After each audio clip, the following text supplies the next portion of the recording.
Doctor ortho Ayurvedic oil और capsule, अब दर्द भी घुटने टेकेगा। मुख्यमंत्री पुष्कर सिंह धामी ने जानकारी देते हुए बताया कि आगामी बजट सत्र गैरसैंण में आयोजित करने को लेकर सरकार पूरी तरह तैयार। पिछली बार तकनीकी कारणों से नहीं हो सका था सत्र।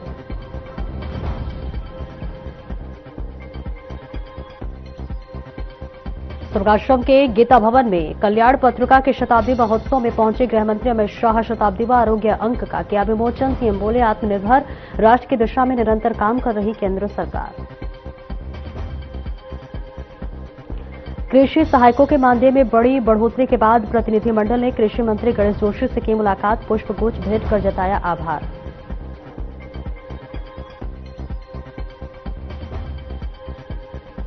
उत्तराखंड विधानसभा बजट सत्र की तैयारी तेज। अध्यक्ष ऋतु भूषण खंडूरी ने बताया, गैरसैंण के भराड़ीसैंण में सत्र आयोजित करने की पूरी तैयारी।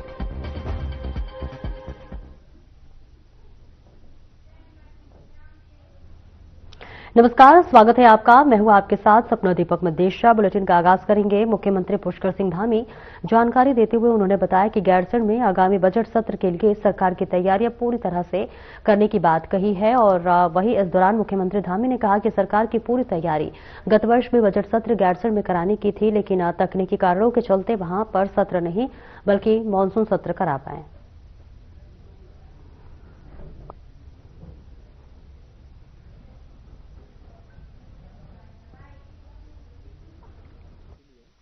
किया था भराड़ीसैंण में, लेकिन चूंकि उस समय मेंटेनेंस का काम विधानसभा के अंदर चल रहा था, इसलिए मजबूरी हो गई थी। हालांकि उस समय विधानसभा अध्यक्ष जी ने भी स्वयं स्थिति स्पष्ट करी थी, लेकिन इस बार पहले से हम लोग तैयार हैं। ये पहले से ही तैयारी है कि इस बार का बजट सत्र हमारा भराड़ीसैंण, हमारी जो ग्रीष्मकालीन राजधानी है, वहीं पर होगा। सर, यूसीसी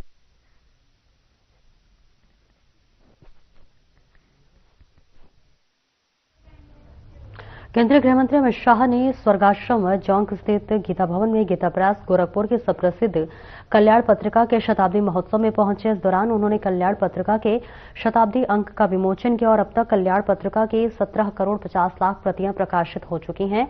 इसके साथ ही आरोग्य अंक का भी विमोचन किया। आरोग्य अंक की 2 लाख 22 प्रतियां प्रकाशित हो चुकी हैं। मुख्यमंत्री पुष्कर सिंह धामी ने कहा कि केंद्र सरकार आत्मनिर्भर राष्ट्र बनाने की दिशा में निरंतर कार्य कर रही है।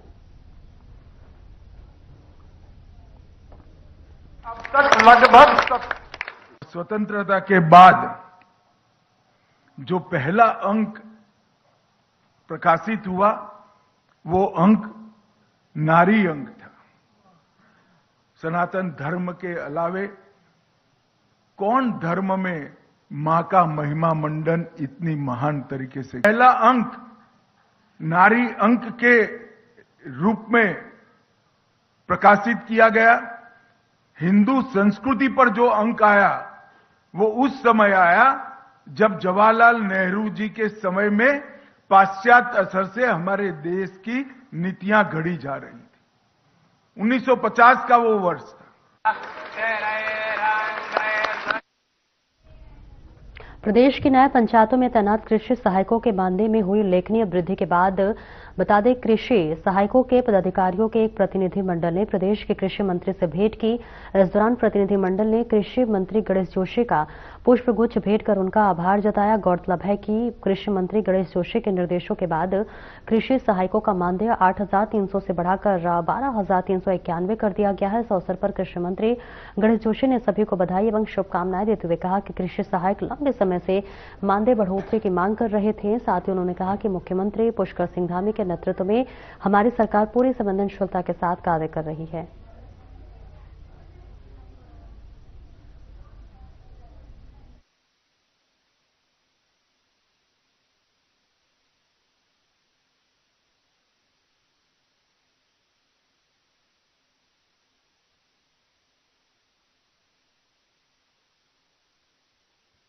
तो मैं नितिन नवीन जी को शुभकामनाएं देता हूं, बधाई देता हूं। विश्व का सबसे अधिक युवा देश है तो भारत है।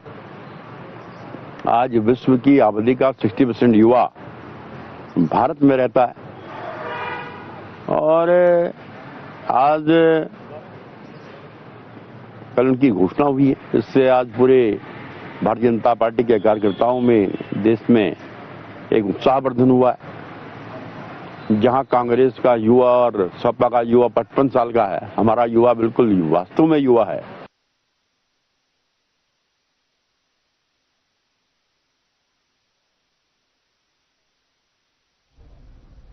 उत्तराखंड विधानसभा के बजट सत्र को लेकर विधानसभा स्तर की तैयारियां तेज हो गई हैं। सरकार कभी भी बजट सत्र की तारीखों का ऐलान कर सकती है और ऐसे में विधानसभा अध्यक्ष रितु भूषण खंडूरी का कहना है कि विधानसभा स्तर पर सभी तैयारियां पूरी हैं। हमारी कोशिश रहेगी कि बजट सत्र का आयोजन गैरसैंण के भराड़ीसैंण स्थित विधानसभा भवन में हो। मुझे उम्मीद भी यही है कि सरकार इस दिशा में विचार करेगी और सत्र का विधिवत आयोजन गैरसैंण में होगा।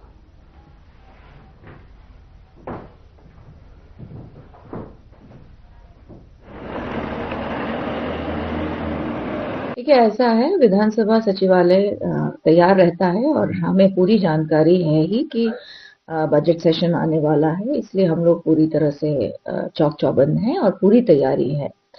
बजट सेशन अधिकतर गैरसैंण में होता है, लेकिन जिस तरह से सरकार कहेगी हम बिल्कुल पूरी तरह से भराड़ीसैंण गैरसैंण के लिए तैयार हैं। जो भी सरकार निर्णय लेगी, हम अपना सत्र अच्छी तरीके से करने के लिए पूरी तरह से बिल्कुल तैयार है।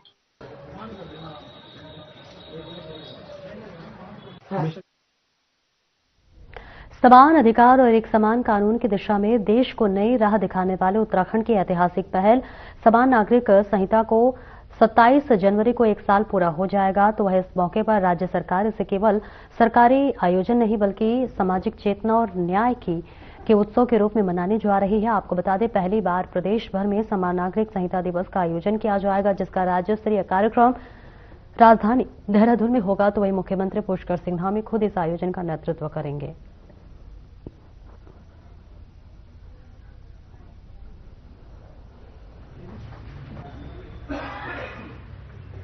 देखिए, पिछले वर्ष 27 तारीख को जब से यूसीसी लागू हुआ और मीडिया के जो हमारे अलग अलग माध्यम हैं, उनके माध्यम से भी हम लोगों ने व्यापक जन जागरूकता का कार्यक्रम इसमें चलाया और आने वाले 27 को जब इसके 1 वर्ष पूर्ण होने पर कार्यक्रम आयोजित किया जा रहा है, माननीय मुख्यमंत्री जी के निर्देश है कि इसको लेकर के और व्यापक प्रचार प्रसार किया जाए।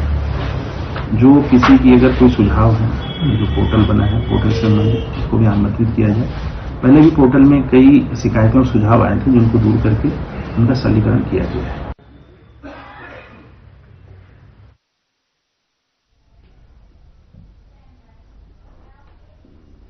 उत्तराखंड सरकार ने आम बजट 2026-27 की तैयारी तेज कर दी है। राज्य कैबिनेट ने मुख्यमंत्री पुष्कर सिंह धामी को बजट सत्र की तारीखों की घोषणा करने के लिए अधिकृत किया है।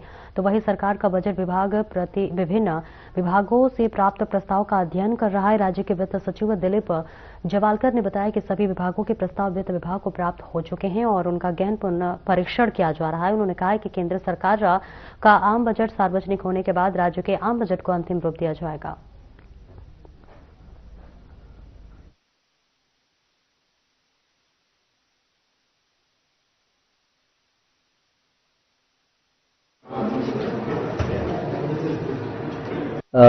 हमारे विभाग वित्त विभाग द्वारा लगभग 1 माह पहले ही सभी विभागों को सूचित किया गया था कि वित्तीय वर्ष आने वाले 2026-27 के लिए जो भी उनकी मांगे हैं उसके हम लोगों को सूचना ऑनलाइन उपलब्ध करा दे। सभी विभागों ने अपने पोर्टल पर सूचना उपलब्ध करा दी है और उसके बाद हम लोगों ने ये पोर्टल बंद कर दिया गया है। वित्त विभाग के स्तर से इसका भी परीक्षण किया जा रहा है और परीक्षण के उपरांत एक एक विभागों को आमंत्रित करते हुए उनके संदर्भ में बजट डिस्कशन जो है वो प्रारंभ किए गए हैं। बजट डिस्कशन का मुख्य के संदर्भ में जो संसाधन की आवश्यकता है,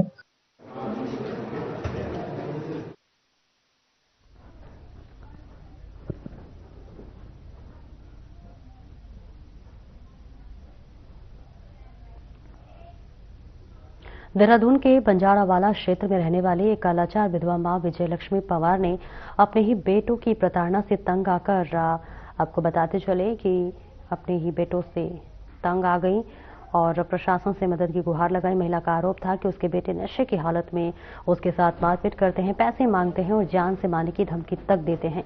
शिकायत को गंभीरता से लेते हुए जिला प्रशासन ने गोपनीय जांच कराई, जिसमें पड़ोसियों और जन प्रतिनिधियों के बयानों से महिला की पीड़ा की पुष्टि हुई। इसके बाद प्रशासन ने गुंडा नियंत्रण अधिनियम के तहत कार्रवाई शुरू की। कार्रवाई होते ही बेटों को अपनी मां के प्रति जिम्मेदारी का एहसास हुआ। न्यायालय में दोनों बेटों ने मां से माफी मांगी और नशा छोड़ने तक तथा भविष्य में किसी भी तरह की हिंसा न करने का शपथ पत्र दिया।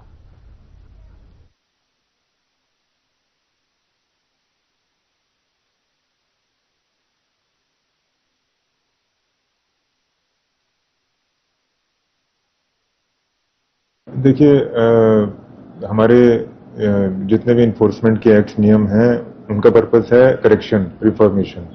तो यदि कोई मल्टीपल अपॉर्चुनिटीज के बाद भी सुधार नहीं आ रहा है, सुधारात्मक कार्रवाई, बिहेवियरल चेंजेस नहीं हो रहे हैं, तो तब मजबूरन फिर हमको दंडात्मक कार्रवाई करनी पड़ती है। लेकिन यदि उसी प्रोसेस के दौरान उनकी रियलाइजेशन आ गई है और वो गलती एक्सेप्ट कर रहे हैं और अपने बिहेवियर को चेंज करने के लिए माफीनामा प्रस्तुत कर रहे हैं, एडमिशन दे रहे हैं, तो तब ऐसे केसेस में फिर उनको उनकी क्षमा याचना के आधार पर केस निस्तारित कर दिया जाता है।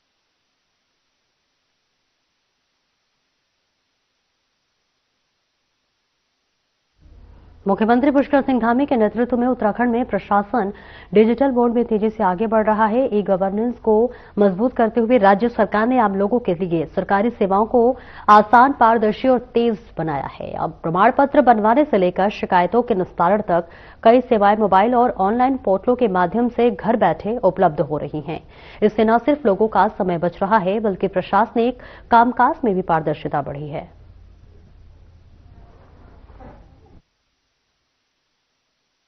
मैं सोनिया रावत, ये मेरे पिताजी हैं। इनका मैंने आय प्रमाण पत्र बनाया ई गवर्नेंस के माध्यम से CSC जाकर, जिसके तुरंत 15 दिन ही बाद हमें आय प्रमाण पत्र मिल गया और इस कारण मुझे दर बदर नहीं भटकना पड़ा।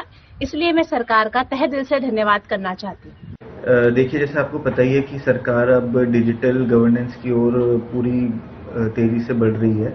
तो उसी क्रम में जितने भी हमारी सुविधाएं हैं हम ट्राई कर रहे हैं, सरकार ट्राई कर रही है कि इसको हम ऑनलाइन ही लोगों को अवेलेबल कराएं और उनको जो इंटरफेस है सरकारी ऑफिस में वो जितना हो सके वो कम हो।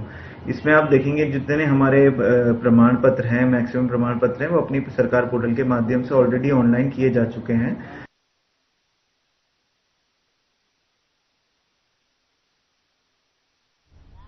पूर्व कैबिनेट मंत्री और गदरपुर विधायक पांडे की कुछ दिनों से मुश्किलें बढ़ती ही जा रही हैं। आपको बता दें कि कभी तो उन पर लोगों की जमीन कब्जाने का आरोप लग रहा है, तो कभी भूमाफियाओं को संरक्षण देने का।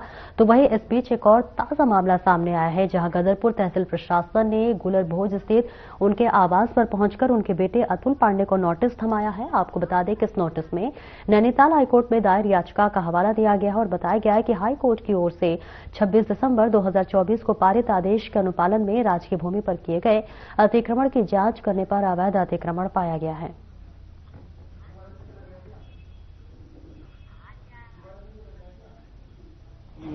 मैं तो यहीं पे ये नोटिस दिया है कि आपकी जमीन बंजर भूमि पर है, तो इसका या तो 15 दिन में जवाब दीजिए, नहीं तो इसे खाली कर दीजिए। तो खाली करना या जवाब देना, घर का गार्जियन मैं नहीं हूँ, घर के गार्जियन मेरे पिताजी हैं, तो निश्चित वो आएंगे, तो मीडिया में भी इसका जवाब देंगे और कोर्ट में इसका भी जवाब देंगे। देखिए, सुखवंत भाई खत्म हो गया, आज उसका भोग था। आपकी मीडिया के माध्यम से भी मैं कहना चाहता हूँ, उस भाई को भगवान अपने चरणों में स्थान दे। और इस विषय पे ज्यादा कुछ कहना ठीक नहीं है। बस मेरे पिताजी ने कह दिया, जब से उनके ऊपर आरोप लगा है कि उनकी और हमारे पूरे परिवार की जो आपको रिसीव कराना है, इसमें यह बताया गया है कि आपके उसमें कि सरकारी जमीन हमारे पर नहीं। लगातार जमीनी विवादों में उलझे गदरपुर विधायक अरविंद पांडे की मुश्किलें कम होने का नाम नहीं ले रही हैं। तहसील प्रशासन ने विधायक अरविंद पांडे के आवास पर बने कैंप कार्यालय पर नोटिस चस्पा कर दिया। प्रशासन ने नोटिस में 15 दिनों के भीतर कैंप कार्यालय हटाने के निर्देश दिए हैं। जब तहसील प्रशासन द्वारा नोटिस चस्पा किया गया, उस समय विधायक अरविंद पांडे घर पर मौजूद नहीं थे। उनकी अनुपस्थिति में उनके पुत्र अतुल पांडे ने नोटिस रिसीव किया। नोटिस चस्पा होने की खबर फैलते ही विधायक समर्थक बड़ी संख्या में विधायक अरविंद पांडे के आवास पर पहुंचे और अपनी ही सरकार के खिलाफ रोष व्यक्त किया। इस दौरान विधायक अरविंद पांडे ने प्रशासन की कार्रवाई पर तीखी प्रतिक्रिया देते हुए कहा कि नायक दुश्मनों को मारता है, खलनायक अपनों को मारता है।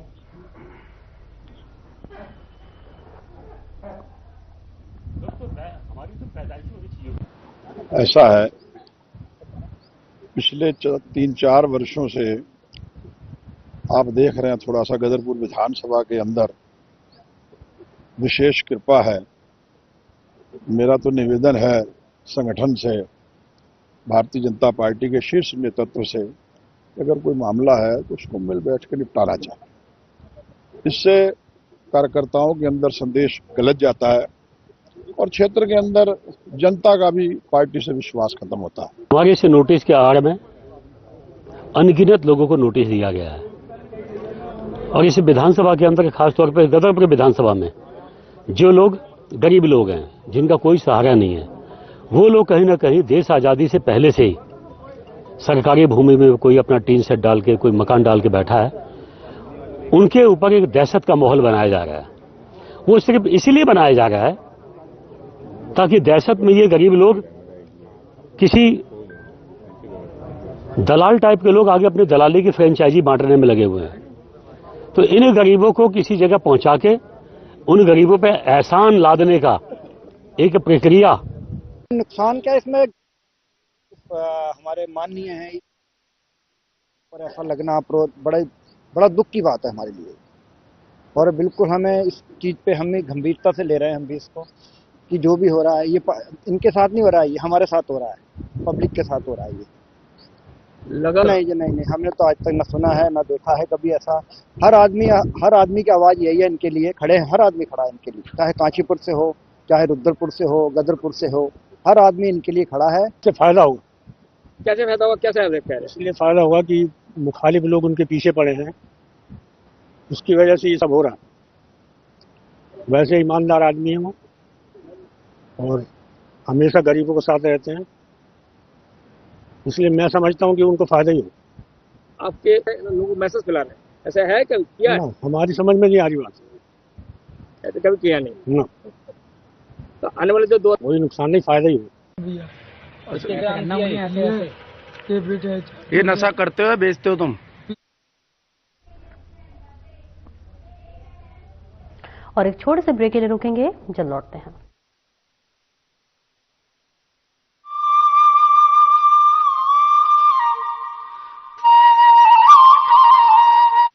देवभूमि उत्तराखंड। आज यही देवभूमि प्रधानमंत्री नरेंद्र मोदी की प्रेरणा और मुख्यमंत्री पुष्कर सिंह धामी के कुशल नेतृत्व में ऊर्जा भूमि बनने की ओर तेजी से अग्रसर है। उत्तराखंड की जल विद्युत परियोजनाएं राज्य को ऊर्जा के क्षेत्र में आत्मनिर्भर बनाने का संकल्प पूरा करने में निरंतर योगदान दे रही हैं।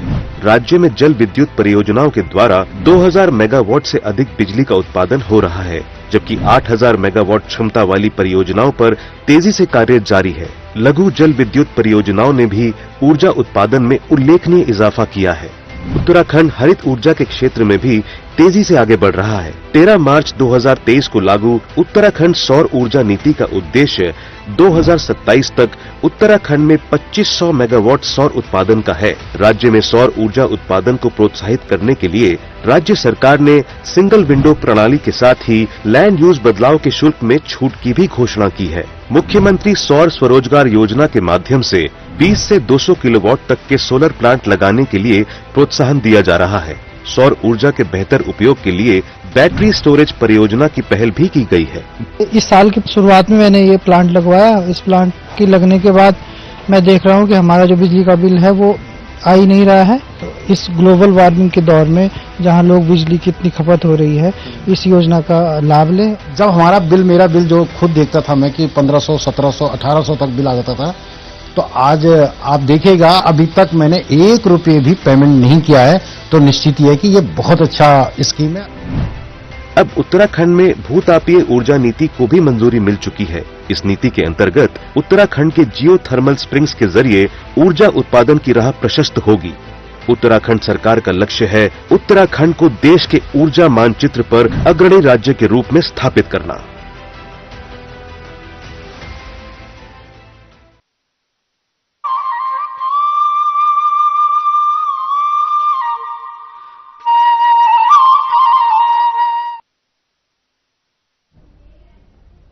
ब्रेक के बाद एक बार फिर से स्वागत है आपका। खबरों में आगे बढ़ेंगे। हरिद्वार स्थित हर की पैड़ी पर गैर हिंदुओं के प्रवेश पर रोक को लेकर प्रदेश की राजनीति गर्मा गई है। इस पूरे मामले पर हल्द्वानी से कांग्रेस विधायक सुमित हृदयेश ने तीखी प्रतिक्रिया देते हुए बीजेपी पर जमकर निशाना साधा है। कांग्रेस विधायक सुमित हृदयेश ने कहा कि हर की पैड़ी आस्था का प्रतीक है और वहां इस तरह की पाबंदियां लगाना समाज को बांटने का काम है। उन्होंने सवाल उठाया है कि बीजेपी किस आधार पर धर्म के नाम पर लोगों को रोकने की बात कर रही है। सुमित हृदयेश ने इसे संविधान के खिलाफ बताते हुए कहा कि देश सभी धर्मों का सम्मान करने वाला है। इसके साथ ही शंकराचार्य के साथ बीजेपी कार्यकर्ताओं द्वारा किए गए व्यवहार को लेकर भी सुमित हृदयेश ने कड़ी आपत्ति जताई।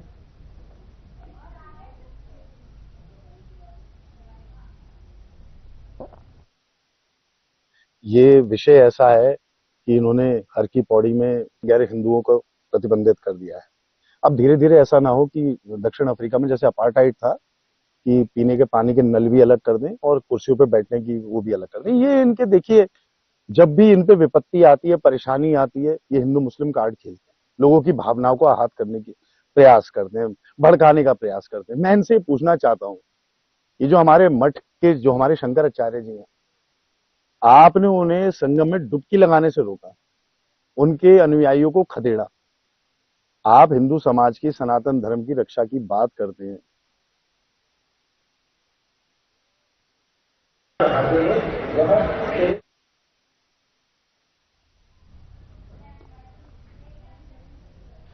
नशामुक्त अभियान के तहत बजरंग दल की स्मैक डीलर और नशा करने वालों के विरुद्ध धरपकड़ कार्रवाई लगातार जारी है, जिसके तहत सूचना पाकर बजरंग दल कार्यकर्ता एक स्मैक डीलर और स्मैक का सेवन करने वाले युवक के पास ग्राहक बनकर पहुंचे, जहां उन्होंने युवक को स्मैक की 4 पुड़िया के साथ रंगे हाथों दबोच लिया और थाने लाकर पुलिस के हवाले कर दिया।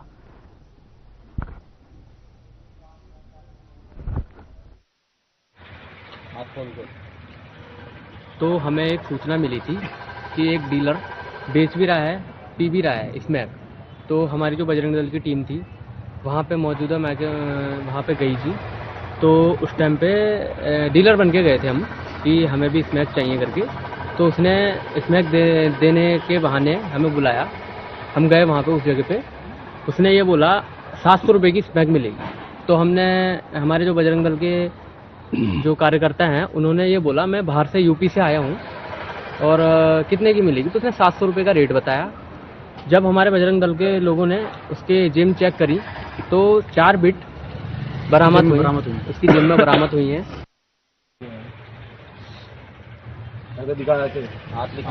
हाथ खोल के दिखाइए।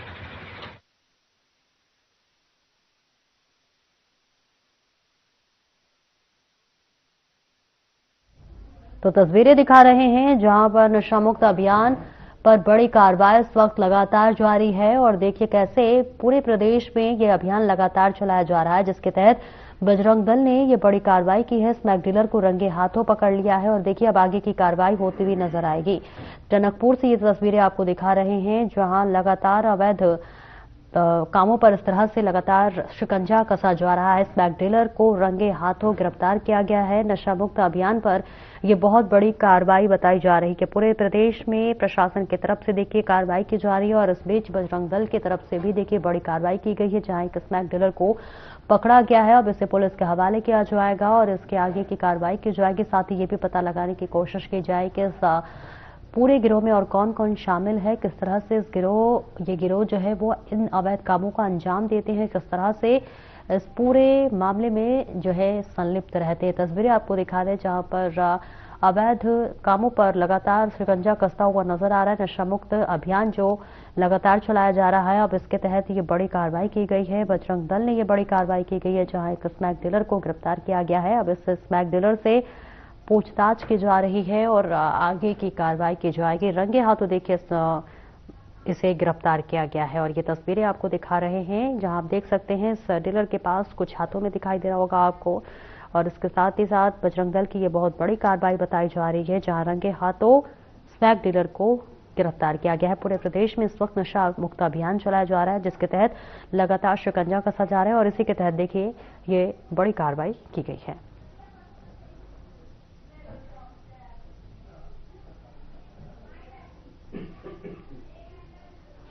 फिलहाल इस बुलेटिन में इतना ही। नमस्कार।